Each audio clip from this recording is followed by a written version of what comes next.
sejahtera bagi kita semua.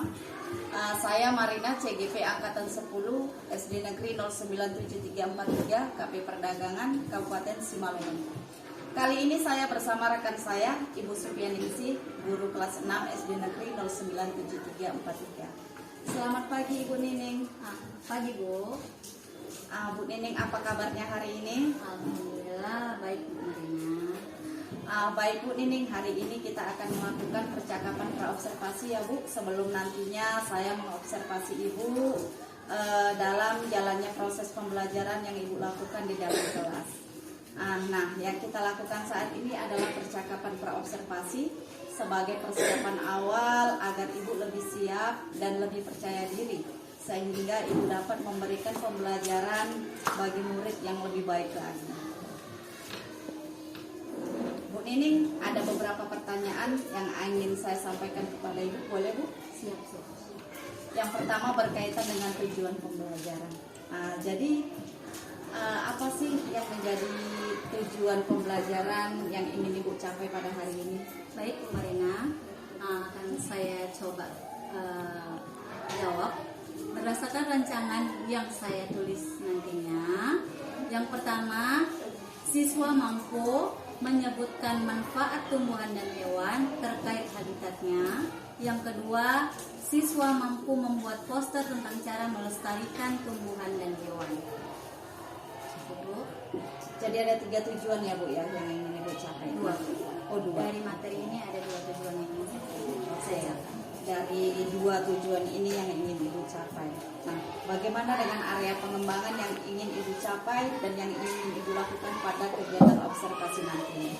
Baik, untuk area pengembangan mungkin saya akan menekankan pada pengetahuan dan keterampilan siswa, baik pengetahuan siswa menguraikan apa itu manfaat tumbuhan dan hewan dengan habitatnya.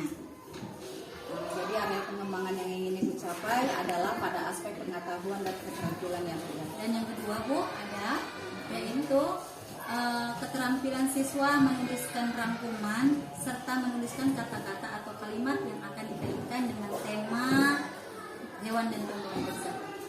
Jadi tertarik nih. Nah, bagaimana rancangan pembelajaran yang ingin Ibu jalankan? Mungkin dari strategi pembelajarannya, model pembelajarannya, atau metode pembelajarannya.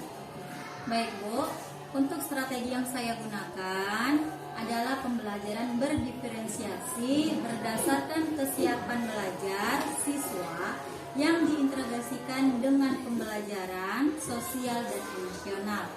Kemudian, saya akan melakukan pembagian kelompok sesuai dengan kemampuan, keterampilan, dan keaktifan siswanya. Dan untuk model pembelajaran, saya menggunakan model berbasis masalah atau PBL. Dan untuk metodenya, saya menggunakan diskusi kelompok, tanya jawab, ataupun penugasan.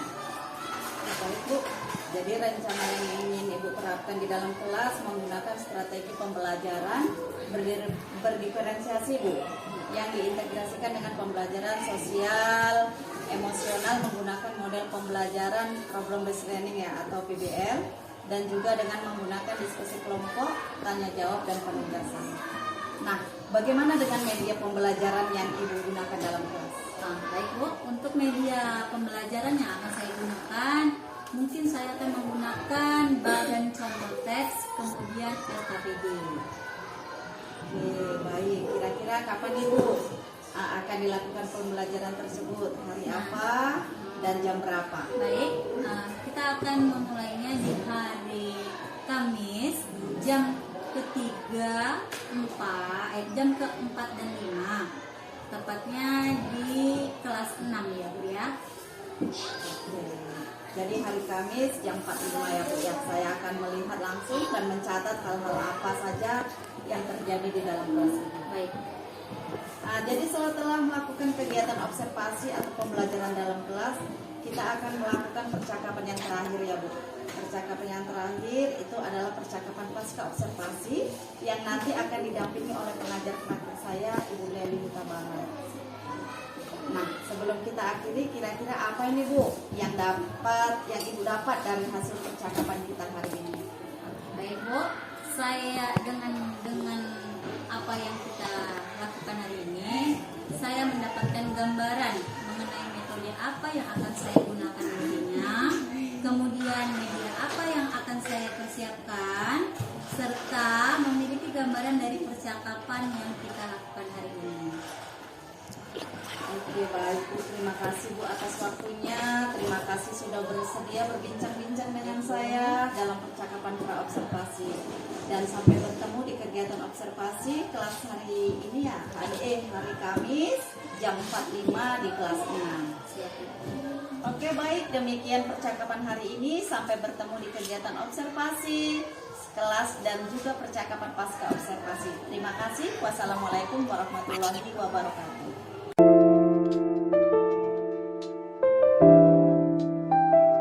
Assalamualaikum warahmatullahi wabarakatuh. Waalaikumsalam warahmatullahi wabarakatuh. Selamat siang semuanya. Siang, Bu. Apa kabar hari ini? Baik, sehat, kuat, mantap. Belum ngantuk ya, masih istirahat pertama. Uang jajannya udah habis? Nah, hari ini setelah jam istirahat kita masuk jam pelajaran IPA. Kita meneruskan dari pelajaran yang kemarin tentang penyesuaian diri hewan dengan lingkungan.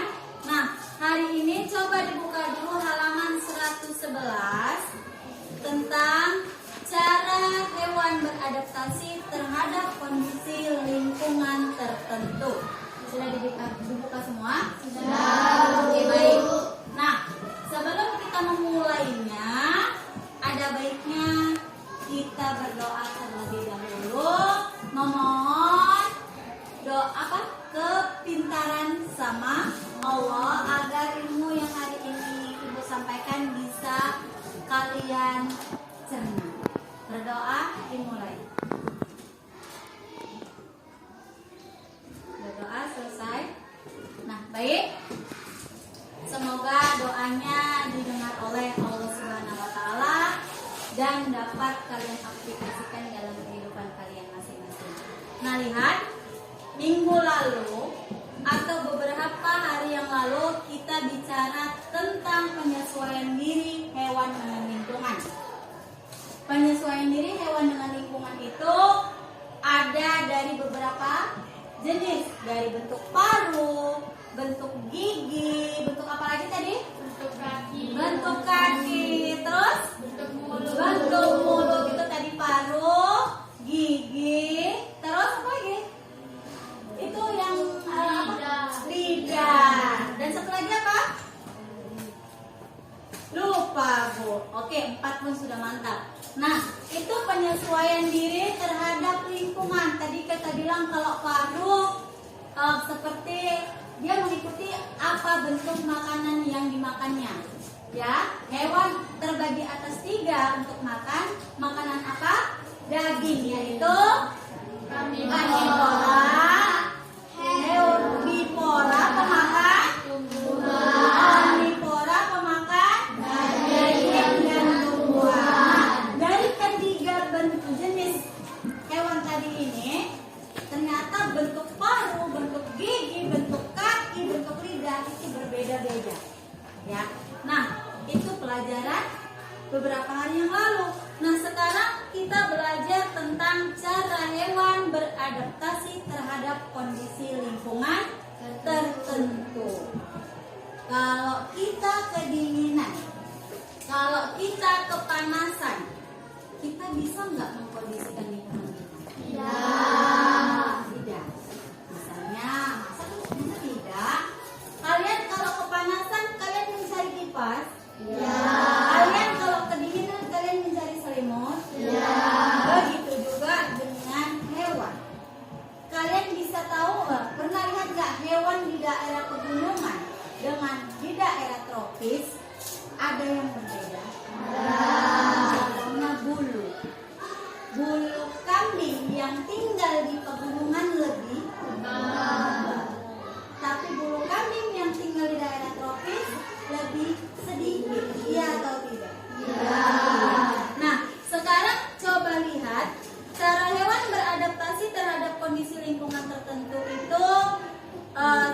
bilang tinggal di tropis, tinggal di pegunungan, di kutub. Nah, beruang kutub dengan beruang apa satu lagi? Kalau beruang kutub dia bulunya tebal ya. Karena kenapa tebal? Karena dia menyesuaikan kondisinya di sana di kutub, ketebalan dari bulu. Kita aja kalau kedinginan cari selimut yang tebal. Nah, di sini ada beberapa cara, yaitu A. Cara hewan beradaptasi. Apa? Coba sebutkan. Cara hewan beradaptasi pada kondisi lingkungan tertentu. Kondisi lingkungan tertentu. Nah, di situ ada beberapa macam hewan. Tadi ada yang namanya burung, kutub, lalu apa? Dan pertahanan diri dari pemangsa. Laut. Untuk apa? Nah, ini hewannya berbeda-beda nggak? Nah, iklimnya juga udah berbeda ya. Burung itu seperti padang pasir. Kutub itu identik dengan dingin, ya kan? Sangat dingin. Sedangkan laut itu panas nggak laut? Panas. Nah, ini ada ciri khas sendiri dari binatang. Karena dia menyesuaikan dirinya di burung, di kutub, di laut. Nah, di sini ada beberapa macam contoh hewan. Yang pertama, unta. Unta ini hewan mana? Hewan yang hidup di mana? Di pasir atau gurun. Nah, gurun itu sangat panas, ya, panas dan kering. Iya atau enggak? Tumbuhan yang bisa hidup di gurun, tumbuhannya apa namanya? Kaktus, karena dia dapat menyimpan air. Nah, hewan yang tahan hidup di gurun, unta. Kenapa? Dia juga banyak menyimpan air. Dia besar enggak? Terus yang di punggungnya itu juga besar. Mari kita lihat. Unta menyesuaikan dirinya di gurun untuk bertahan hidup. Kalian lihat itu. Terdapat rambut pada kelopak mata untuk menghalangi debu masuk ke mata ketika berjalan di padang air. Si unta itu memiliki kelopak matanya itu berbulu dan menutupi mata. Pernah lihat unta langsung? Pernah di mana? Kebun binatang. Biarnya matanya tertutup sama kelopak mata dan bulu-bulu. Fungsinya apa tadi dibilang? Untuk menghalangi debu agar tidak masuk langsung ke mata. Lalu lihat telapak kakinya, nak. Telapak kakinya lembut, memudahkan berjalan di atas tanah berpasir. Jadi telapak kakinya itu nggak keras kayak kuda. Dia jalannya pelan-pelan melenggang, nggak kayak kuda, lari aja bawaannya. Baru yang di atas itu yang kayak lembu, ya kan? Nah, itu pundaknya itu atau punuk itu berisi cadangan lemak yang dapat dipecah menjadi energi. Cadangan lemak. Jadi di gurun pasir itu nggak semudah kayak kita di tropis mencari makan. Jadi dia nanti dapat makanan, makanannya itu diproses, disimpanlah cadangan makannya di mana tadi? Di gunung. Dia kerjanya jalan, di padang pasir itu jalan kan? Jauh panas. Jadi dia kalau pas nggak ada makanan, dari mana dia ambil makanannya? Dari punuknya, seperti lembu. Lembu gitu juga ada abdomennya. Nah. Makanya lembu tuh kerjanya ngunyah aja nggak? Padahal nggak ada rumput di situ, tapi mulutnya si ngunyah aja kan? Ada dari abdomennya itu dibalikin lagi ke mulutnya, dimuntahkan, dikunyah lagi, ditelan lagi. Iya nggak Wendy? Iya, karena Wendy yang setiap hari sama lembu, ya kan? Oke, kita lanjut. Di situ ada contoh lagi, beruang kutub. Tadi kalau unta dia contoh hewan gurun. Kalau beruang kutub tinggalnya di mana?